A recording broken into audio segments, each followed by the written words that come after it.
تو استبرأ الذین اتبعوا من الذین اتبعوا، تو جب وہ لوگ جن کی پیروی کی گئی تھی ان لوگوں سے بالکل بے تعلق ہو جائیں گے جنہوں نے پیروی کی.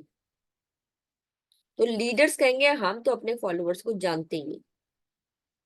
جب وہ عذاب کو دیکھیں گے وہ کہیں گے ہم تو ان کو جانتے ہی نہیں، آپ ان کو ہماری جگہ ڈال دیں جہنم میں، ہمیں بچا لیں. وہ ایسے بے تعلق ہو جائیں گے. اس کو نا آپ دیکھیں کہ کوئی بندہ نا کسی چیز میں آنے کے لیے بڑی کوشش کرتا ہے، ان کے لیے بڑے پیسے خرچ کرتا ہے، اور اتنے پیسے خرچ کرنے کے باوجود وہ اس کو اس کا جائز مقام بھی نہیں دیتے نا، تو لوگ پھر مذاق اڑاتے ہیں اور لوگ کہتے ہیں کہ وہ ہو آپ کو تو اتنی رسپیکٹ بھی نہیں دی، حالانکہ آپ نے تو اتنی اور اتنی قربانیاں دی. لوگ پالیٹکس میں بھی آتے ہیں، بڑی بڑی قربانیاں دیتے ہیں، بڑے بڑے پیسے خرچ کرتے ہیں، اور اس کے بعد جب لیڈرشپ آتی ہے تو وہ ان کو گھاس بھی نہیں ڈالتی ہے، اور وہ ان کو کوئی رسپیکٹ بھی نہیں دے رہی ہوتی ہے. تب لوگ کیا کہتے ہیں آپ نے تو اتنا کچھ کیا اور انہوں نے آپ کے لیے کچھ بھی نہیں کیا. تو قیامت والے دن اس وقت انسان کا کیا حال ہوتا ہے.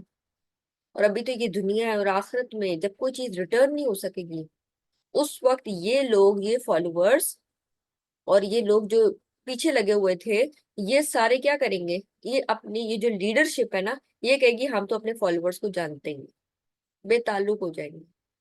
وَرَأَوُا الْعَذَابَ، وہ عذاب دیکھ لیں گے. وَتَقَطَّعَتْ بِهِمُ الْأَسْبَابُ، اور ان کے آپس کے تعلقات بالکل قطع ہو جائیں گے. قطع اردو میں بھی یوز کرتے ہیں، قطع، کٹ جانا، منقطع ہو جائیں گے، ختم ہو جائیں گے. اسباب، اسباب کا یہ نا پلورل ہے اصل میں، یہ سبب، سبب کی جمع ہوتی ہے اسباب. اردو میں بھی سبب یوز کرتے ہیں نا، ریزن، وجہ. تو سبب اصل میں نا اس رسی کو کہتے ہیں جو درخت پر، کھجور کے درخت پہ نا چڑھنے کے لیے جو رسی استعمال کی جاتی ہے تاکہ اوپر چڑھ کر اس کو اتارا جا سکے، تو وہ ریزن بنتی ہے نا اس پھل کو اتارنے کی، تو اس کو کہتے ہیں سبب. تو اللہ سبحانہ تعالیٰ کہتے ہیں ان کے جو اسباب ہے نا وہ کٹ جائیں گے، کیونکہ ان لوگوں نے اپنے لیڈر سے، وہ روحانی لیڈرز انہوں نے بنائے ہوئے تھے، اور وہ لیڈر جنہوں نے ان کو اپنے ساتھ کنیکٹ کیا ہوا تھا اللہ کے ساتھ کنیکٹ کرنے کی بجائے، اپنے پیچھے لگایا ہوا تھا اللہ کے ساتھ لگانے کی بجائے، تو یہ کیا ہوں گے جنہوں نے بس اپنے ساتھ جڑا ہوا تھا. تو یہ پردہ اس دن کھلے گا. اور ان کے آپس میں ابھی جو اس قدر ان کے لیے جھکے جاتے ہیں اور ان کی حد سے زیادہ تعظیم ہے اور اللہ کو بھی بھولے ہوئے ہیں اور ان کا کہنا حلال اور انہی کا کہنا حرام، یعنی اس لیول تک ان کو فالو کرتے ہیں. کچھ لوگ اتنے زیادہ، بہت زیادہ کہتے ہیں ہم یوٹیوب پہ فلاں شخص کو اتنا زیادہ سن رہے ہیں کہ بس جو بات اس نے کر دی وہی حرف آخر ہے. اتنے بائیسڈ ہو کر ہم سنتے ہیں اپنے ان لیڈرز کو یا ان اسکالرز کو جن کو ہم پسند کرتے ہیں. تو کیا ہوگا اگر وہ چیز اللہ سبحانہ تعالیٰ کی چیز کے خلاف ہوگی، تو یہ سارے اسباب، یہ سارے تعلقات کٹ جائیں گے. ابھی وہ آپ کے لیے بڑے امپورٹنٹ ہیں، آپ ان کے لیے ہر شخص سے لڑنے کے لیے تیار ہو جاتے ہیں. وَتَقَطَّعَتْ بِهِمُ الْأَسْبَابُ، قیامت والے دن جب وہ عذاب کو دیکھیں گے تو یہ سارے تعلقات ختم ہو جائیں گے، وہ تو آپ کو پہچانیں گے بھی نہیں. وقال الذین اتبعوا، تو وہ لوگ جن لوگوں نے پیروی کی تھی، وقال الذین اتبعوا لو ان لنا کرۃ، تو جن لوگوں نے پیروی کی تھی وہ کہیں گے کاش ایک بار، لو نا یہ کلمہ حسرت ہے، کاش. حدیث شریف میں آتا ہے کہ لو مت کہو کسی چیز میں، کاش مت کہو. کیوں؟ کیونکہ لو شیطان کے لیے دروازہ کھولتا ہے. اگر میں یہ کرتا تو یہ ہو جاتا، اگر میں وہ کرتا تو یہ ہو جاتا، وہ ہو جاتا. تو یہ جو اگر والی چیز ہے نا یہ شیطان کے لیے دروازہ کھولتی ہے. لو، لو ان لنا کرۃ فنتبرأ منہم، کہتے کاش ہمارے لیے ایک بار دوبارہ جانا ہو، ہم ایک بار ریٹرن ہو، ہماری واپسی ہو دنیا کی طرف، تو ہم بھی ان کے ساتھ ایسے ہی اعلان برات کریں گے، ہم بھی ان سے ایسے ہی بے تعلق ہو جائیں گے، ہم بھی ان سے بدلہ لیں گے جیسے کما تبرؤ منا، جیسے یہ آج ہم سے بے تعلق ہو گئے. ہم بھی ان کے ساتھ وہی سلوک کریں گے جو انہوں نے آج ہمارے ساتھ کیا ہے. كَذَلِكَ يُرِيهِمُ اللَّهُ أَعْمَالَهُمْ حَسَرَاتٍ عَلَيْهِمْ، اس طرح اللہ سبحانہ تعالیٰ ان کے اعمال ان پر حسرتیں بنا کر دکھائے گا. ان کے اعمال کیوں حسرت ہو جائیں گے؟ جب ان کو نظر آئے گا کہ اتنا زیادہ میرا مال تو اسی میں خرچ ہو گیا تھا، میرا تو اتنا زیادہ وقت اسی میں خرچ ہو گیا تھا، اور اس کی تو حقیقت ہی نہیں تھی، اس سے تو مجھے اللہ سے ہی نہیں جوڑا. اور پھر یہ سب سے بڑی بات ہے کہ اب تو مہلت بھی ختم ہے، تو وہ سارے اعمال کیا ہوں گے؟ حسرت بن جائیں گے. وما ہم بخارجین من النار، وہ جہنم کی آگ سے کسی صورت نکلنے والے نہیں ہیں. یا ایہا الناس کلوا مما فی الارض حلالا طیبا، اے لوگو اس میں سے کھاؤ جو زمین میں ہے. کلو، کھاؤ، مما فی الارض جو کچھ زمین میں ہے، لیکن دو کنڈیشنز بتا دیں. دو کنڈیشنز کیا؟ حلال، طیب. حلال کھاؤ اور پاکیزہ چیزیں کھاؤ.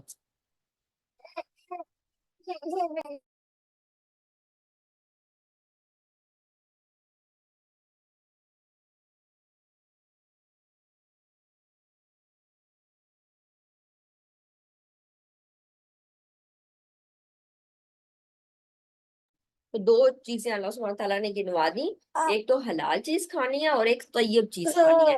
حلال چیز، اس کا تعلق نا انسان کی باطنی طہارت سے ہے. یعنی باطنی حلال وہ چیز ہے، بظاہر دیکھنے میں وہ چیز حلال یا حرام نہیں ہوگی، مگر اس کے لیے کیا دیکھنا پڑے گا کہ شریعت اس بارے میں کیا حکم دیتی ہے. تو حلال اور حرام، اس چیز کا تعلق اس چیز سے ہے کہ اللہ سبحانہ تعالیٰ کا اس چیز کے بارے میں کیا حکم ہے. تو اللہ سبحانہ تعالیٰ کہتے ہیں کھاؤ جو کچھ زمین تمہارے لیے اگاتی ہے، لیکن صرف اس بات کا خیال رکھنا کہ وہ حلال ہونا چاہیے. طیب، طیب پاکیزہ کے لیے آتا ہے. طیب کا مطلب یعنی طیب سے اگر حلال سے مراد وہ باطنی چیز ہے نا، باطنی طہارت، تو طیب سے ظاہری طہارت مراد ہے. یعنی وہ دیکھنے میں بھی اچھی ہونی چاہیے، باسی سڑا گلا ہوا یہ چیزیں نہ کھاؤ. طیب چیز کھاؤ، حلال طیب. طیب سے وہ چیز مراد بھی ہے جو آپ کی باڈی کے موافق ہو. آپ دیکھتے ہیں کچھ چیزیں آپ کھاتے ہیں اور وہ آپ کی باڈی کے موافق نہیں ہوتی. جیسے کچھ لوگ ہوتے ہیں ان کو بہت زیادہ جو کھٹی چیزیں ہیں نا وہ نہیں کھا سکتے، فوراً گلا پکڑ جاتا ہے. تو پھر اگر وہ چیز حلال ہے اور آپ کو سوٹ نہیں کرتی ہے تو آپ اس چیز کو نہ کھائیں. کچھ لوگ ہوتے ہیں الرجیز ہیں ڈفرنٹ چیزوں سے، تو وہ چیز دیکھنے میں تو حلال ہے لیکن وہ آپ کے لیے طیب نہیں ہے، وہ آپ کے لیے اچھی نہیں ہے. تو طیب ہونا بھی ضروری ہے. طیب سے مراد کہ وہ ظاہری طور پر پاک بھی ہو، پلس وہ آپ کی باڈی کے لیے سوٹیبل بھی ہو، آپ کو اس چیز سے الرجی نہ ہو.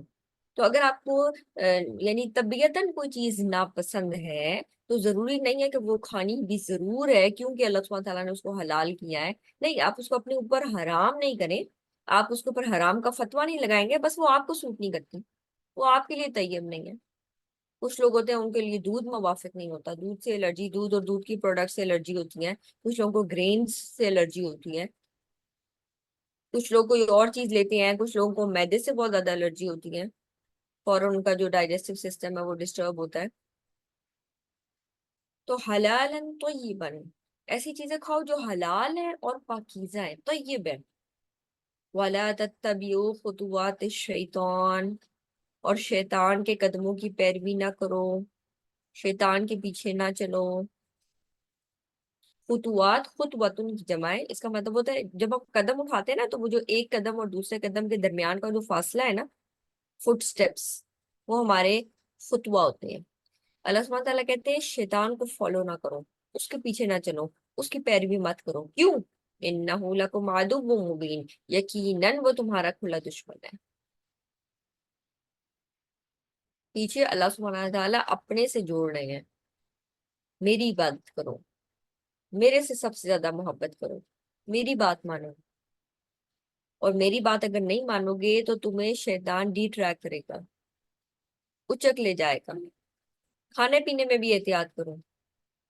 جب تم حلال اور طیب چیزیں نہیں کھاؤ گے اور تمہاری زندگی کا جو محو یعنی محو زندگی ہے وہ صرف کھانا اور پینا ہی ہو جائے گا، تو کیا ہوگا؟ بہت ایزی ہو جائے گا، پھر لیزینس آ جاتی ہے انسان کے اندر. آپ نے دیکھا ہوگا کہ جب کھانا اور پینا ہی انسان کی اصل چیز بن جاتی ہے تو پھر کیا ہوتا ہے؟ بہت ساری چیزوں میں دل نہیں لگتا. وَلَا تَتَّبِعُوا خُطُوَاتِ الشَّيْطَانِ، تو کھانے پینے میں اعتدال سے کام لو، حلال اور حرام کا فرق دیکھو. طیب چیزیں کھاؤ، حد سے زیادہ نہ کھاؤ. یعنی حلال چیز بھی ہے، طیب چیز بھی ہے، لیکن اس کو بھی کوانٹٹی زیادہ نہ کرو.